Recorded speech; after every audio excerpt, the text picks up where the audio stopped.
Bismillahirrahmanirrahim. Assalamualaikum warahmatullahi wabarakatuh. Terima kasih sudah klik video ini. Pada video pembelajaran kali ini, kita akan belajar mengenai prosedur penelitian.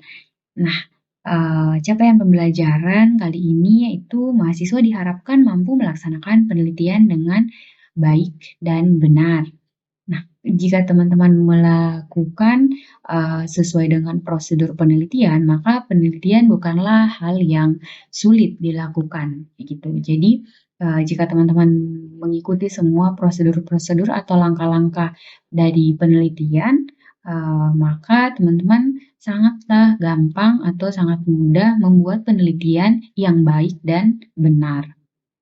Oke, langkah-langkahnya atau prosedurnya apa saja? Yang pertama adalah menemukan masalah, membuat studi pendahuluan, merumuskan masalah, menyusun kerangka teori, memilih pendekatan, menyusun instrumen, mengumpulkan data, analisis data, dan menarik kesimpulan.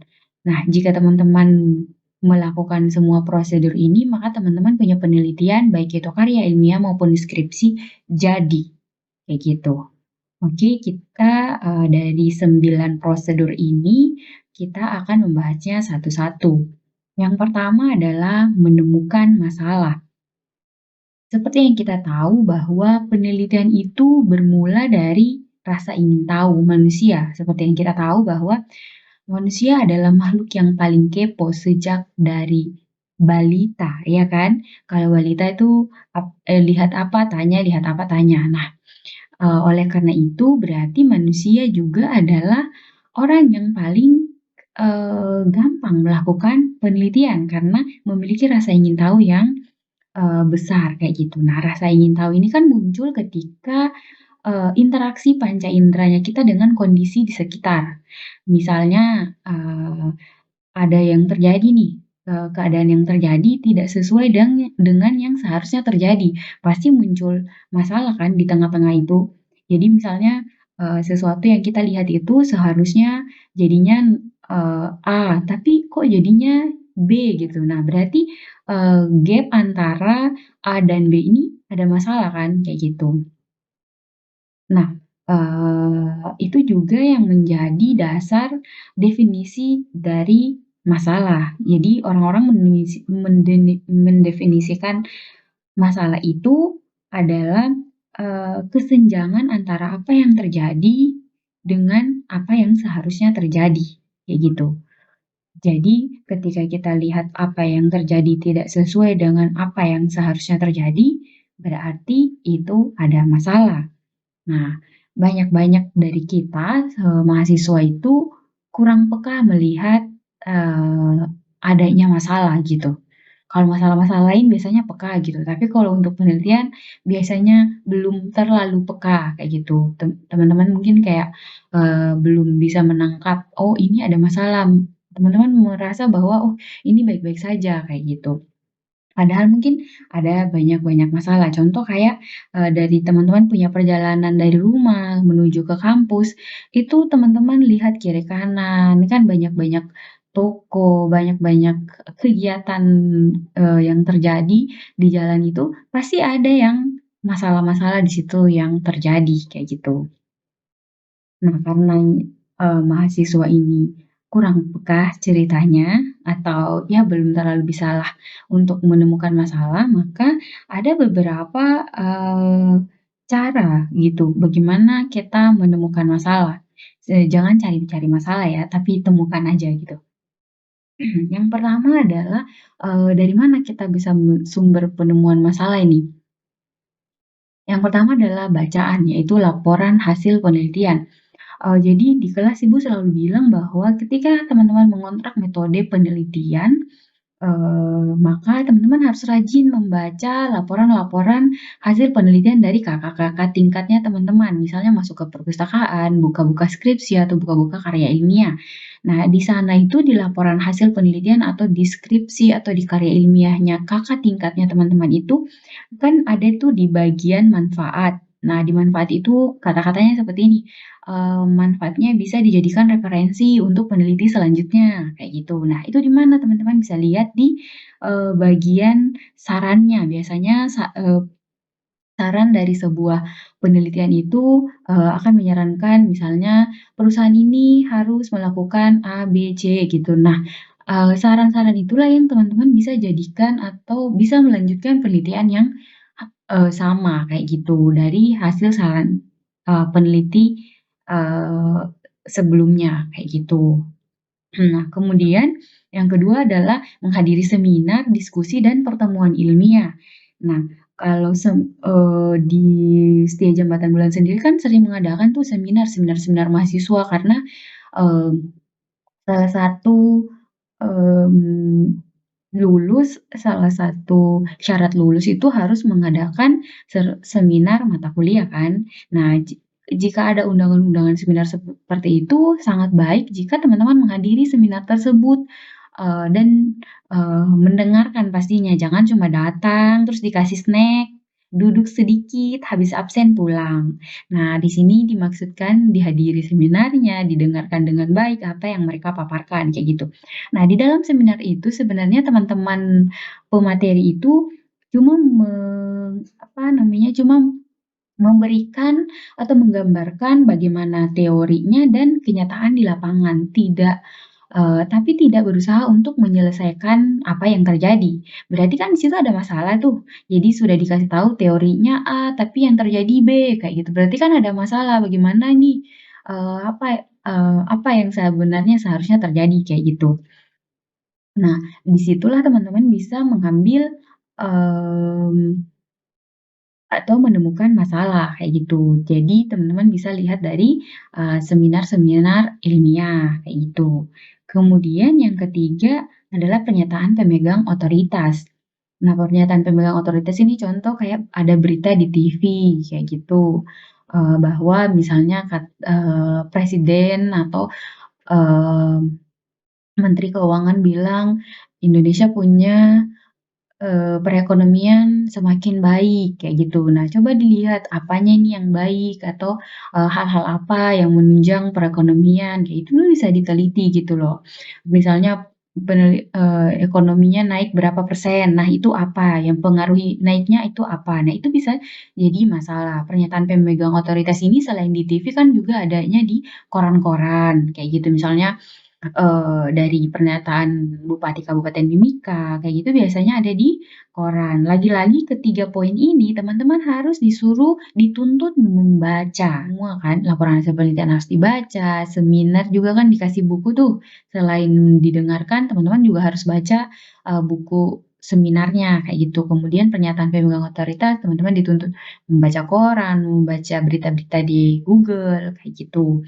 Nah, biasanya masalahnya kita itu, agak sama gitu, yang mana teman-teman agak susah membaca atau agak mager gitu membaca. Nah, disarankan jangan mager-mager kalau mau menjadi peneliti, yang mana membuat penelitian adalah salah satu syarat teman-teman lulus, kuliahnya, kayak gitu. Jadi pesannya ibu jangan mager membaca. Nah, kalau misalnya masih mager, ada satu, sumber lagi nih yang caranya pengamatan sepintas. Nah, pengamatan sepintas ini, contoh yang tadi Ibu bilang bahwa misalnya dari rumahnya teman-teman ke kampus itu kan melewati beberapa toko-toko atau hal-hal yang teman-teman biasa lihat gitu, yang mungkin tidak sesuai dengan keadaan. Misalnya dia terjadinya seperti itu, tapi harusnya kan tidak begitu, misalnya kayak gitu. Contoh kayak, karena teman-teman ini kan anak ekonomi toh, berarti kan misal apalagi kalau yang D3, yang selalu harus berkutat dengan laporan keuangan, berarti kayak contoh teman-teman lihat di jalan tuh ada sebuah toko atau kios-kios.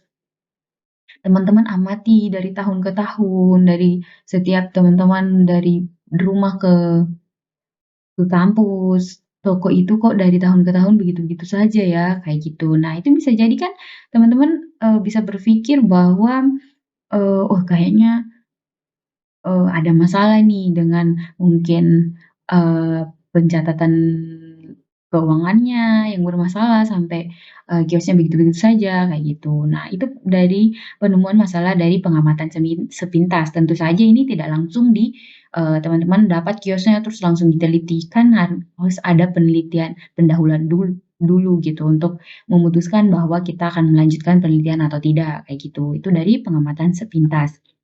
Kemudian kalau tidak bisa lihat-lihat lagi kiri kanan, mungkin karena bawa motor, jadi pandangan harus ke depan. Nah, teman-teman bisa pakai pengalaman pribadi, kayak gitu. Misalnya, teman-teman sendiri punya, mmm, apa namanya, jual-jualan Kak, kayak gitu. Terus kayak ada yang ada masalah nih, kayak gitu. Itu bisa gunakan atau pengalamannya saudara Kak, teman, keluarga yang mungkin ada bisnisnya, kemudian dia pernah cerita. Nah, itu bisa dijadikan, penemuan masalah, kayak gitu. Kemudian kalau tidak ada lagi pakai perasaan, gitu. Jadi, penelitian ilmiah kan sebenarnya tidak boleh diselesaikan dengan perasaan, gitu. Misalnya dengan rasa-rasa kayaknya dia bagus, kayaknya dia tidak bagus. Nah, itu tidak boleh memang kalau penelitian ilmiah tidak boleh diselesaikan dengan, intuitif atau perasaan. Nah, kalau di sini maksudnya kita cuma mau menemukan masalahnya dulu. Misalnya kayak teman-teman rasa kayaknya ini ada masalah di tempat itu, kayak gitu. Nah, sebelum melakukan penelitian, itu hanya untuk menemukan masalahnya, kemudian teman-teman lakukan dulu studi pendahuluan. Nah, kalau memang benar-benar ada masalah, tetap saja penyelesaian masalahnya harus pakai metode-metode ilmiah, bukan pakai perasaan lagi, kayak gitu. Oke, itu adalah sumber penemuan masalah. Nah, dari keenam sumber penemuan masalah ini, Ibu yakin teman-teman akan mudah untuk menemukan masalah penelitian yang akan teman-teman teliti, kayak gitu. Nah, setelah menemukan masalah mungkin akan ada banyak di pemikirannya teman-teman yang teman-teman sudah catat-catat, "Oh, ada masalah ini, masalah itu," kayak gitu. Teman-teman harus mempertimbangkan dalam memilih masalah juga.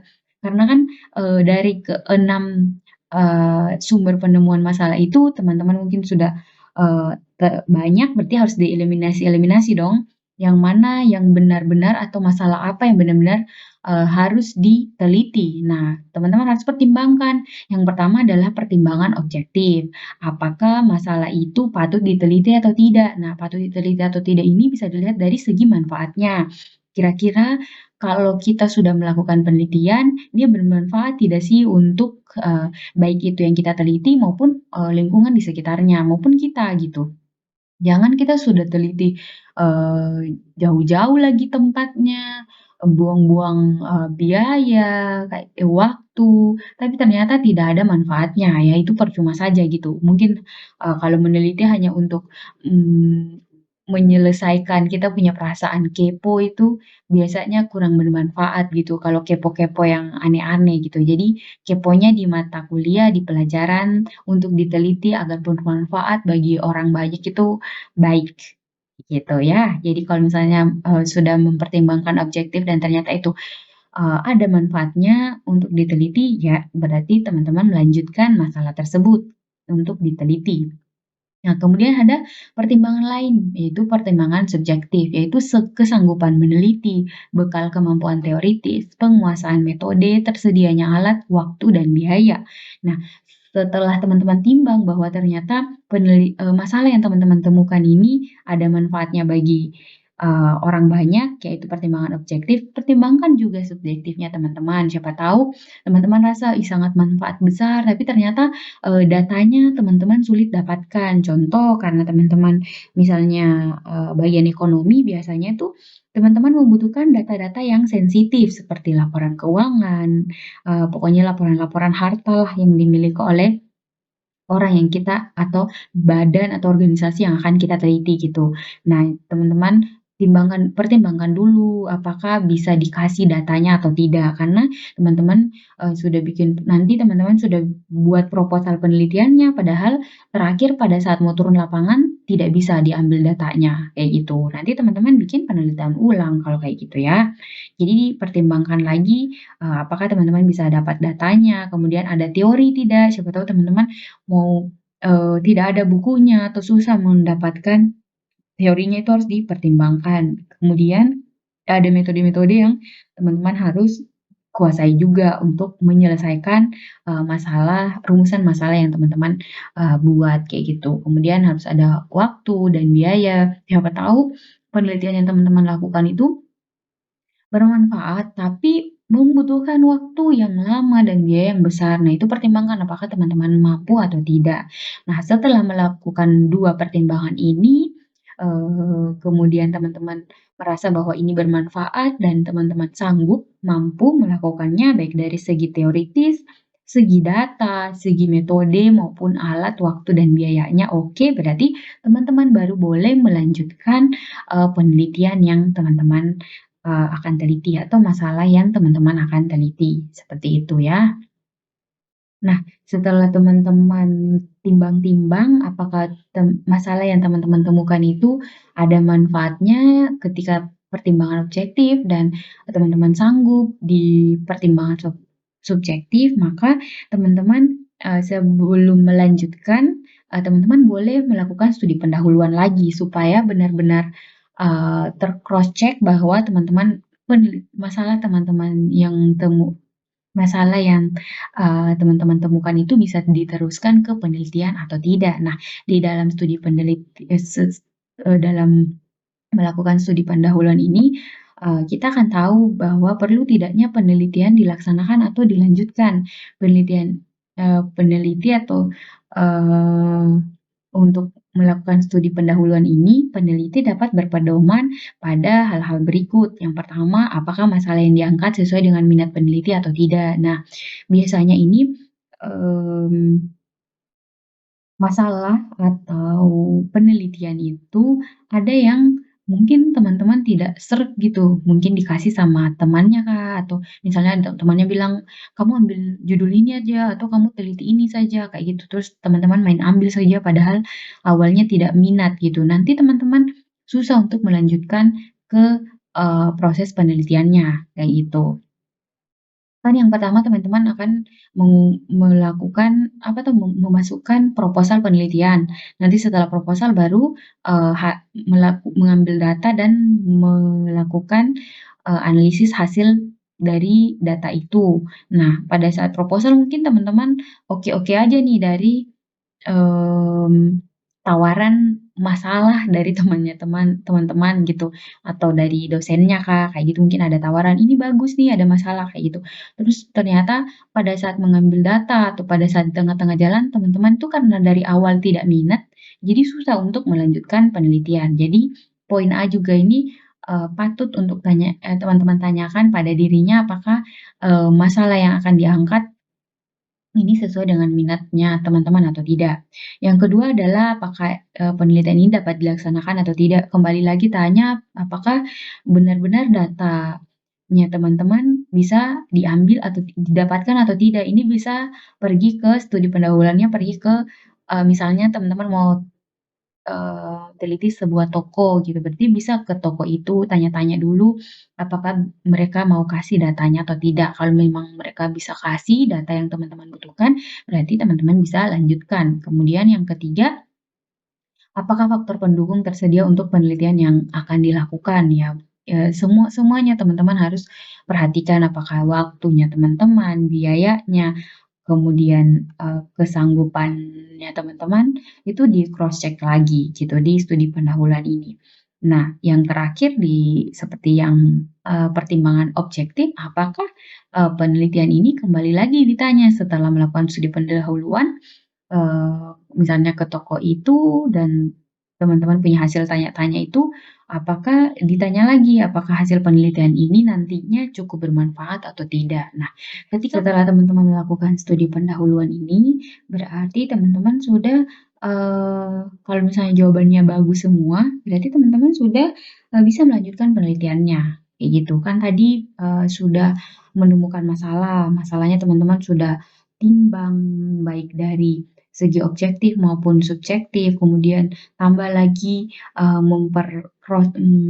lebih mempertegas atau cross check kembali di studi pendahuluan bahwa benar-benar masalah yang teman-teman temukan ini, bisa dilanjutkan untuk diteliti, kayak gitu. Karena teman-teman sudah, yakin bahwa, penelitian ini teman-teman bisa lakukan, bisa ada metodenya, kemudian teman-teman sanggup punya datanya, bisa ambil datanya kayak gitu, dan yang terakhir adalah bisa punya cukup manfaat gitu. Penelitian teman-teman lakukan tuh bermanfaat gitu bagi, banyak orang kayak gitu. Nah, kalau teman-teman lakukan ini dengan baik, maka teman-teman sebenarnya sudah selesai melakukan sebagian dari bab satu, sudah mengerjakan sebagian dari bab satu. Jadi kan bab satu itu ada, 5 poin ya.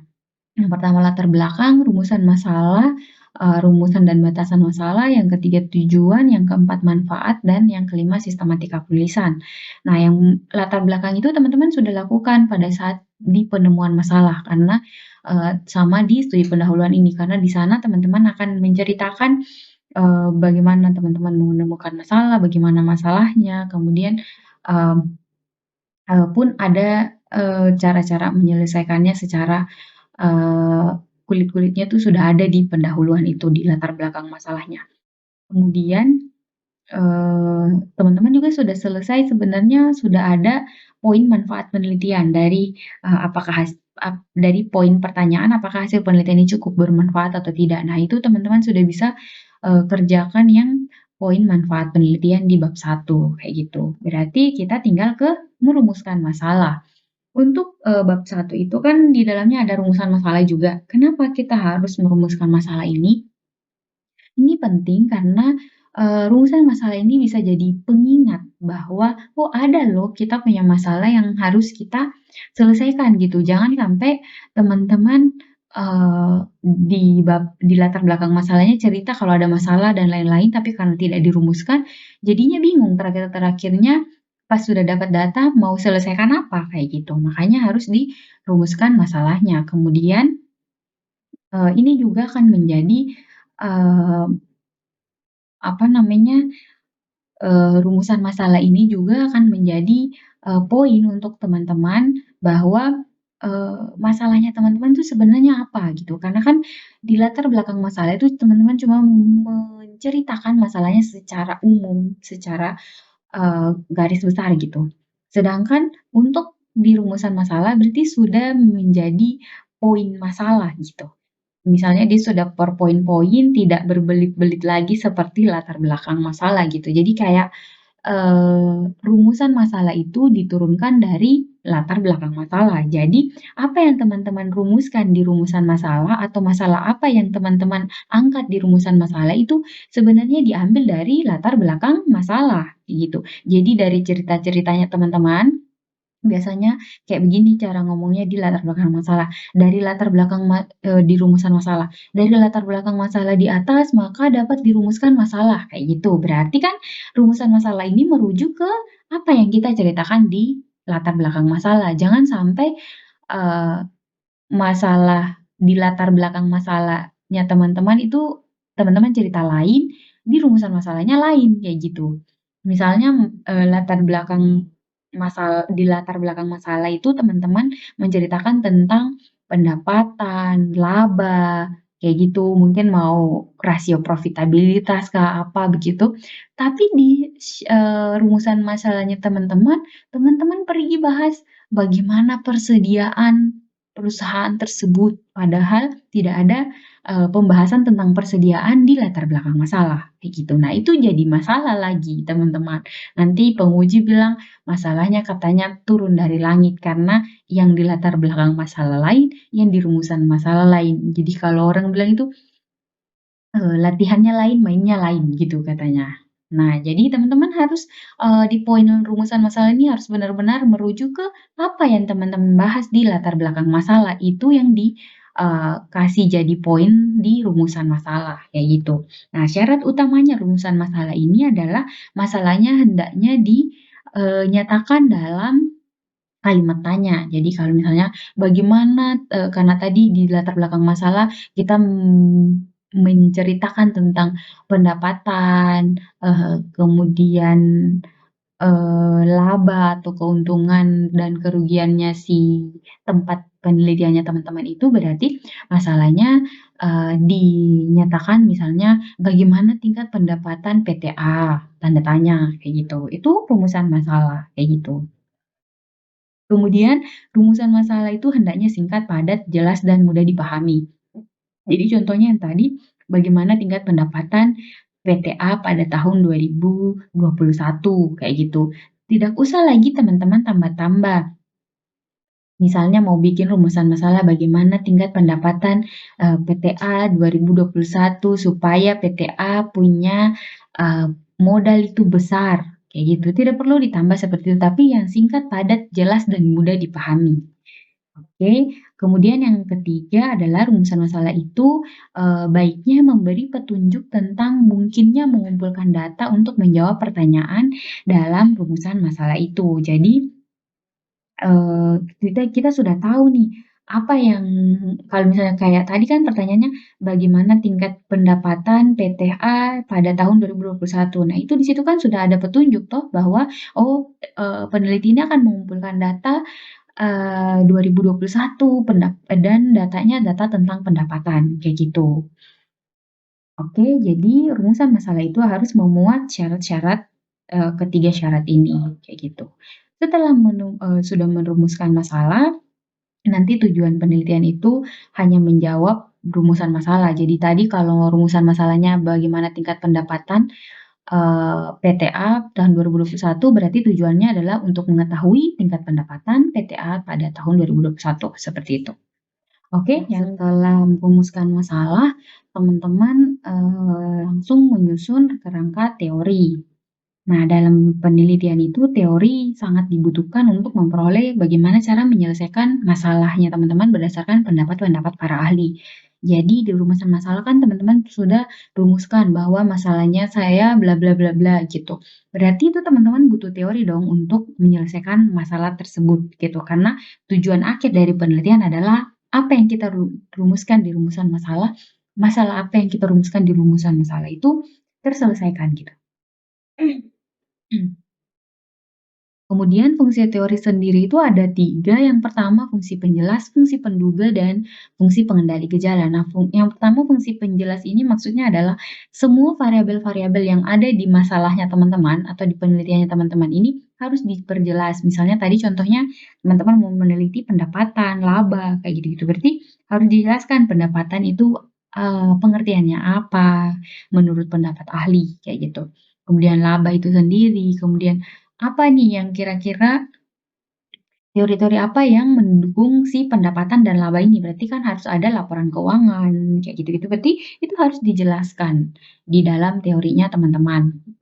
Tentu saja teorinya harus berdasarkan pendapat-pendapat para ahli gitu. Jangan teman-teman ambil saja dari Google yang kita juga tidak tahu itu, pendapatnya siapa, itu siapa yang bilang, kayak gitu. Itu benar-benar teman-teman baiknya itu ambil dari buku-buku ataupun jurnal-jurnal yang sudah, benar-benar jurnal-jurnal yang sudah tercatat lah, kayak gitu.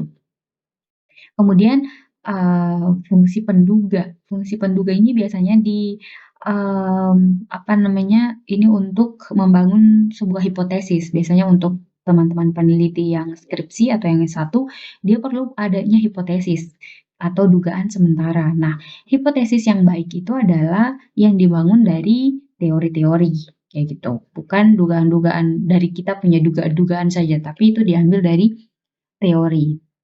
Kemudian yang terakhir adalah fungsi pengendali gejala. Nah, ini yang, penting juga karena, teman-teman kan ada masalah ini, kemudian habis ada masalah, apa yang kita rumuskan, kemudian kita teliti, ambil datanya. Nah, hasilnya itu teman-teman harus punya teorinya untuk mengendalikan dari hasil itu, untuk mengontrol hasil itu. Misalnya hasilnya, eee, oh pendapatannya tidak bagus, kayak gitu, oh labanya kurang bagus, kayak gitu. Berarti harus ada teori, sudah ada teori di bab 2-nya teman-teman itu yang memuat bagaimana, bagaimana kalau pendapatannya tidak bagus, gitu, atau labanya tidak baik, berarti sudah harus ada teori-teori mengenai hal tersebut, gitu. Nah, teori-teori ini juga, mmm teman-teman harus ambil paling tidak 5 atau 10 tahun terakhir gitu. Jangan teori-teori yang sudah lama sekali, teman-teman misalnya teman-teman akan meneliti di tahun 2022. Kemudian buku-buku yang teman-teman pakai itu adalah eee, buku-buku yang tahun 2000 gitu, berarti kan itu sudah 22 tahun yang lalu gitu. Sedangkan, pendidikan juga tuh dinamis kan, bergerak gitu, ada pembaruannya, mungkin ada teori-teori yang dahulunya A, tapi jadinya sekarang sudah jadi B, kayak gitu. Jadi harus, teori-teori yang masih barulah, kayak gitu. Kemudian kerangka teori juga dapat dibangun dari hasil penelitian terdahulu. Nah ini, seperti jurnal-jurnal atau ada skripsinya, kakak-kakak tingkatnya teman-teman, kayak gitu. Oke, kemudian selanjutnya adalah memilih pendekatan. Nah, yang tadi yang kita menyusun kerangka teori ini, teman-teman sudah menyelesaikan bab 2, oke? Untuk, memilih pendekatan dan seterusnya ini adalah untuk menjawab bab 3. Jadi kita memilih pendekatan itu, adalah kita mau memilih metode atau cara yang kita gunakan itu untuk menyelesaikan kita punya masalah gitu. Nah, jadi di sini yang dimaksud dengan pendekatan adalah, metode atau cara mengadakan penelitian,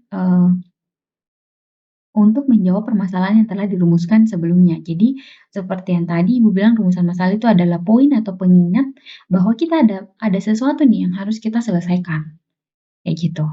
Jadi di sini kita sudah masuk metode apa nih, yang pertama adalah metode apa yang kita mau gunakan untuk menyelesaikan kembali lagi rumusan masalah itu. Kemudian, pendekatan penelitian itu meliputi metode penelitian, populasi dan sampel. Ini biasanya, di apa namanya, populasi dan sampel ini lebih ke peneliti-peneliti S1 biasanya ya. Jenis dan sumber data, teknik pengumpulan data, instrumen analisis data, gitu. Nah, yang pertama masuk kita ke metode penelitian. Nah, pada bagian ini peneliti memilih metode penelitian berdasarkan sifat rumusan masalah. Jadi kembali teman-teman harus mengingat baik-baik apa rumusan masalah teman-teman gitu. Nah, kalau di rumusan masalahnya teman-teman itu ada kata-kata pengaruh atau memengaruhi, misalnya bagaimana pengaruh pendapatan terhadap laba gitu. Nah, teman-teman, harus menggunakan metode penelitian asosiatif, tapi kalau tujuannya menemukan koefisien pengaruh, berarti benar-benar ingin menemukan seberapa besar pengaruhnya, si pendapatan ini terhadap labanya, kayak gitu. Kemudian hubungan, misalnya ada hubungan apa antara A dengan B gitu, berarti kita pakai metode penelitian korelatif. Kalau tujuan penelitiannya itu menemukan koefisien keeratan hubungan gitu. Kemudian, jika di rumusan masalahnya teman-teman, ada kata perbandingan atau perbedaan. Gitu. Misalnya perbandingan variabel A terhadap variabel B gitu. Itu berarti menggunakan metode penelitian komparatif yang tujuannya mengetahui signifikansi perbandingan atau perbedaannya. Jadi, kita bukan hanya membandingkan aja misalnya, mmm, rasio, mmm rasio profitabilitas lebih baik daripada dibanding dengan rasio aktivitas, kayak gitu. Kalau cuma mau begitu, tidak perlu pakai komparatif. Nah, komparatif ini maksudnya setelah dibandingkan, kita mau mengetahui signifikansinya, seberapa signifikan gitu, apakah dia signifikan atau tidak. Itu pakai metode komparatif. Tapi kalau tidak ada kata-kata kunci di atas, misalnya tidak ada kata pengaruh, tidak ada kata hubungan, tidak ada kata perbandingan, atau bisa juga ada kata-kata itu, tapi tujuannya cuma mau menggambarkan. Misalnya kayak kita bilang pengaruh pendapatan terhadap laba, tapi kita cuma mau menggambarkan aja, mau mendeskripsikan saja, oh pengaruhnya cuma gini gini gini, tapi tidak melihat koefisien pengaruhnya. Nah, itu berarti pakai deskriptif. Nah, banyak-banyak penelitian D3 itu menggunakan metode penelitian deskriptif hanya untuk menggambarkan atau mendeskripsikan suatu objek penelitiannya, kayak gitu. Jadi di sini cara menentukan metode penelitian tinggal teman-teman lihat rumusan masalahnya apakah di kata kuncinya itu ada, yang keempat ini. Kalau misalnya dia, adanya di 4 berarti teman-teman pakai metode penelitian deskriptif. Oke, metode penelitian selesai. Yang Oke, selanjutnya kita masuk ke populasi dan sampel. Nah, ini biasanya, untuk, mmm, peneliti-peneliti S1 ya, kayak gitu. Tapi untuk kita supaya teman-teman teredukasi jugalah, apa itu populasi dan sampel. Nah, populasi ini adalah kumpulan subjek atau objek pengamatan, kayak gitu. Jadi banyak-banyak buku yang bilang bahwa populasi itu ada namanya populasi subjek dan populasi objek, tapi di sini kita sebenarnya ada 3 populasi. Contoh, Ibu kasih contoh begini, misalnya kita mau meneliti analisis efektivitas mengajar dosen SDJB. Berarti subjeknya kan pasti yang kita mau teliti siapa? Dosen kan, berarti populasi subjek penelitian itu kita dosen. Nah, kalau objeknya kan apa yang kita mau teliti dari dosen itu, apanya dosen itu yang kita mau teliti, itu namanya objek. Nah, berarti populasi objeknya adalah efektivitas mengajarnya si dosen itu kan, berarti efektivitas mengajar kalau objek. Nah, yang kita mau ambil kita dapat data tuh dari mana? Dari kan yang kita mau teliti kan analisis efektivitas mengajar dosen SDJB. Yang kita tanyai untuk mengetahui efektivitas mengajarnya dosen bukan pasti yang kita tanya adalah mahasiswa kan, bukan dosennya. Berarti dosen kan tadi sudah pasti subjek penelitian, efektivitas mengajar objek penelitian. Nah, si mahasiswa ini apa? Nah, mahasiswa ini adalah responden namanya, kayak gitu. Jadi di populasi itu ada juga yang namanya populasi responden, sehingga populasi penelitian itu terdiri atas 3, yaitu populasi subjek penelitian, populasi responden penelitian, dan populasi objek penelitian. Tentu saja ini kembali lagi ke masing-masing judul atau masalahnya teman-teman, kayak gitu. Kalau masalahnya teman-teman tidak memerlukan responden, ya berarti populasinya cuma 2, populasinya subjek sama populasi objek, kayak gitu. Nah, tapi kalau misalnya ada, butuh responden atau orang lain di luar dari, kita punya penelitian itu berarti harus pakai populasi responden, kayak gitu. Nah, ini yang tadi Ibu bilang contohnya adalah analisis efektivitas mengajar dosen STJB, berarti kan, eee subjeknya dosennya, untuk objek penelitiannya efektivitas mengajar. Nah, yang kita mau ambil data dari mana? Dari responden, yaitu mahasiswa. Nah, subjek penelitiannya adalah dosen, sehingga populasi subjek penelitiannya adalah seluruh dosen STJB. Nah, yang kita mau teliti kan dosen, tapi kan tidak mungkin kita tanya ke dosennya sendiri, "Bagaimana efektivitas mengajar Bapak?" Pasti bapak dan ibunya bilang, "Baik-baik saja kan," kayak gitu. Tapi untuk mengetahui itu pasti kita harus bertanya kepada si mahasiswanya atau si, orang yang mendapatkan jasa dari dosen tersebut, gitu loh. Nah, responden penelitian ini adalah mahasiswa, bukan dosen, karena dosen tidak bisa menilai dirinya sendiri untuk mengukur efektivitasnya, gitu. Objek penelitiannya adalah efektivitas mengajar dosen, sehingga populasi objek penelitiannya adalah keseluruhan tingkat efektivitas mengajar dari semua dosen STJB. Kayak gitu ya, itu untuk populasi. Nah, untuk, sampel itu kalau populasinya kita terlalu besar, sehingga tidak mungkin kita kumpul data dari semua populasi itu, maka peneliti dapat memilih sampel sebagai wakil populasi. Contoh yang tadi, untuk mengukur efektivitas mengajar dosen misalnya mahasiswa IJB kan ada 1.000-an. Nah, tidak mungkin teman-teman ambil semua, itu bisa teman-teman ambil sampelnya mungkin 100 orang atau 200 orang, kayak gitu. Yang penting dia bisa mewakili, eee, semua populasi. Jadi pemilihan sampel itu harus memenuhi azas keterwakilan. Nah, keterwakilan ini tidak ada tidak ada buku yang mengatakan bahwa, berapa banyak yang baik gitu loh. Tapi, ada bukunya Sugiono bilang kalau populasinya 30 ya diambil semua gitu, kalau lebih dari 30 terserah dari teman-teman. Yang penting itu memang kembali dari si peneliti, Mbak.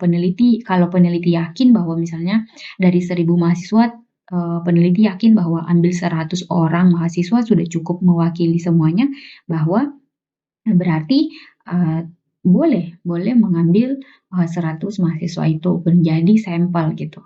Jadi, di sini juga perlu dijelaskan teknik pemilihan sampel, ada yang namanya acak dan non acak, kayak gitu. Jadi, alasan penentuan banyaknya sampel secara rinci rinci gitu, kalau misalnya teman-teman menggunakan sampel. Kemudian kita masuk ke jenis dan sumber data. Setelah populasi dan sampel, kita akan masuk ke jenis dan sumber data. Nah, jenis data yang dikumpulkan dalam penelitian itu berdasarkan sifatnya adalah data kualitatif dan kuantitatif. Nah, kemudian data kualitatif itu adalah data yang berupa non-angka. Kalau data kuantitatif berarti berupa data angka-angka gitu.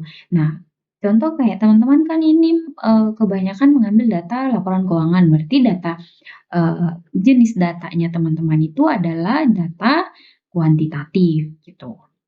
Kemudian data dalam penelitian dapat diperoleh dari sumber primer dan sumber sekunder. Nah, dari sumber mana nih yang teman-teman dapat datanya? Sumber primer dan sumber sekunder itu teman-teman sebenarnya sudah pelajari ini di statistik ya. Jadi, sumber primer itu, sumber yang, teman-teman dapat sendiri gitu loh, kumpul sendiri datanya, itu namanya sumber primer. Kalau sumber sekunder berarti ada badan atau orang yang sudah mengumpulkan data tersebut, teman-teman tinggal ambil saja, datanya sudah jadi, teman-teman tinggal angkat. Itu berarti sumber datanya teman-teman adalah bersumber dari sumber sekunder, kayak gitu. Kalau misalnya teman-teman turun, ambil ambil data dari responden-responden, berarti kan teman-teman mengumpulkan data sendiri tuh, berarti sumber datanya sumber primer. Gitu. Kemudian teknik pengumpulan data. Pada bagian ini peneliti memilih teknik apa yang akan digunakan untuk mengumpulkan data, baik itu kualitatif maupun kuantitatif yang telah ditentukannya pada bagian jenis dan sumber data, kayak gitu. Nah, misalnya teman-teman di jenis datanya kuantitatif gitu, kemudian ambilnya sumber datanya sumber data sekunder karena misalnya laporan keuangannya itu sudah ada gitu sama perusahaan A. Jadi tinggal ambil berarti sumber datanya sumber sekunder. Nah, cara mengambilnya itu teknik pengumpulannya bagaimana? Ya berarti mungkin pakai dokumentasi kayak gitu. Eee Dokumentasi kan, ambil barang-barang itu, yaitu ambil data-data itu. Kemudian teknik pengumpulan data ini dapat dipilih antara lain wawancara, kuesioner, observasi, atau dokumentasi. Kalau misalnya teman-teman pakai responden, nah ini biasanya pakai kuesioner. Kalau misalnya teman-teman pakai informan atau narasumber ya, berarti eh, tekniknya wawancara gitu.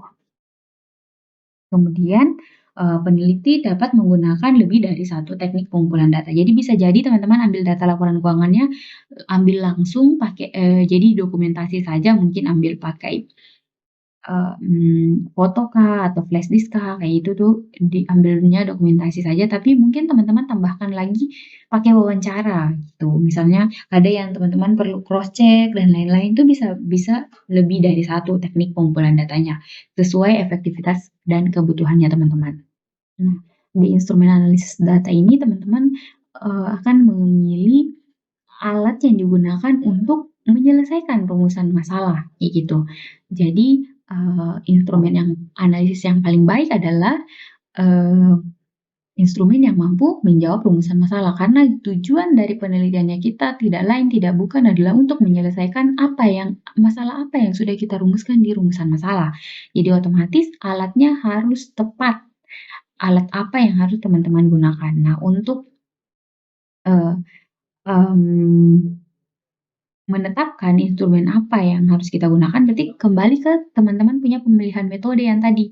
Kan tadi Ibu bilang kalau misalnya dia pengaruh berarti pakai asosiatif, kayak gitu. Nah, kalau misalnya di metode penelitian teman-teman sudah memilih, misalnya pakai asosiatif berarti analisisnya harus analisis asosiasi. Kalau korelatif, metode penelitiannya korelatif berarti alat analisisnya harus analisis korelasi, kayak gitu. Kemudian penelitian, eee, metode penelitiannya komparatif harus pakai analisis uji beda. Kemudian yang terakhir kalau deskriptif berarti alat analisisnya analisis deskriptif. Nah, di sini itu, kalau misalnya di karya ilmiah, biasanya di instrumen analisis data inilah yang masuk ke rumus-rumusnya. Misalnya tadi mau, rasio-rasio profitabilitas, berarti di instrumen analisis data itulah yang teman-teman masukkan rumus rasio profitabilitas, kayak gitu kan. pakai alat analisis itu, misalnya bagaimana di rumusan masalahnya bagaimana tingkat profitabilitas, PTA tahun 2021. Nah, metodenya pakai deskriptif karena cuma untuk menggambarkan tingkat profitabilitasnya saja, kayak gitu.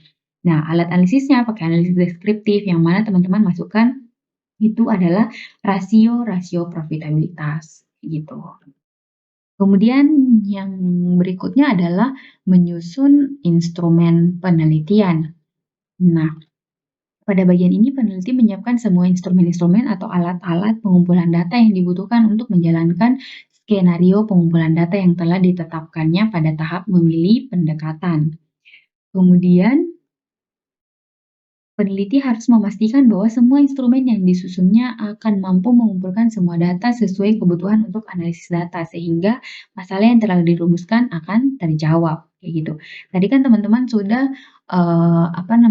sudah menjawab, oh pakai teknik apa, kemudian instrumen analisisnya pakai apa, kayak gitu. Nah, instrumen itu biasanya berarti teman-teman pakai dokumen-dokumen perusahaan kan, kayak gitu, alat-alatnya apa gitu. Kemudian mengumpulkan data. Nah, pada bagian ini peneliti mulai melakukan pengumpulan data yang dibutuhkan, berarti sudah mulai turun lapangan. Kalau yang misalnya sumber datanya sekunder ya tinggal, mungkin menyurat ke tempat ambil datanya kayak gitu, terus tinggal diambil datanya. Kalau misalnya yang pakai sumber primer, berarti turun lapangan sendiri, berarti teman-teman bagi-bagi kuesioner, kalau pakai kuesioner ke responden-respondennya gitu. Sudah mulai mengumpulkan data. Kemudian datanya sudah terkumpul, maka teman-teman masuk ke bagian analisis data. Nah, pada bagian ini peneliti mulai melakukan analisis data untuk menjawab rumusan masalahnya. Langkah-langkah analisis data itu mengecek kelengkapan dulu, kelengkapan dan macam-macam isian data. Yang kedua, menerapkan data sesuai metode penelitian dan proses penggunaan instrumen analisis data. Jadi, karena teman-teman sudah punya data, berarti teman-teman harus menerapkan ini. Kalau misalnya pakai tadi kan instrumennya pakai rasio-rasio, berarti teman-teman masukkan ke dalam rasio-rasionya, gitu. Nah, setelah itu berarti kan sudah keluar hasilnya toh, hasil kita punya hasil penelitian gitu, hasil analisis data. Nah, dari hasil analisis data itu teman-teman bisa simpulkan kayak gitu. Kalau tadi misalnya rumusan masalahnya bagaimana, tingkat rasio profitabilitas, PTA, berarti teman-teman sudah masukkan ini, metode penelitiannya sesuai metode penelitiannya, sudah menggunakan instrumen analisis datanya, dan sudah mendapatkan hasilnya. Nah, tinggal tarik kesimpulan. Nah, penarikan kesimpulan ini harus didasarkan pada hasil analisis data dan pembahasan, bukan berdasarkan angan-angan si peneliti. Jadi, dari kesimpulan itu teman-teman harus, dari analisis datanya teman-teman kan harus dibahas dulu, dibahas ini datanya seperti ini pada tahun 2021 setelah dilakukan penelitian menggunakan rasio profitabilitas maka hasilnya seperti ini. Jadi itu, kesimpulannya ditarik dari analisis data dan pembahasan, bukan dari teman-teman punya mau aja, kayak gitu. Oke? Kalau misalnya ada pertanyaan, boleh DM Instagram atau bisa WhatsApp juga boleh, atau taruh di kolom komentar. Oke, terima kasih. Semoga teman-teman, menemukan menemukan masalah penelitiannya dimudahkan dan dilancarkan dan penelitiannya segera selesai supaya cepat-cepat wisuda. Oke, terima kasih. Assalamualaikum warahmatullahi wabarakatuh.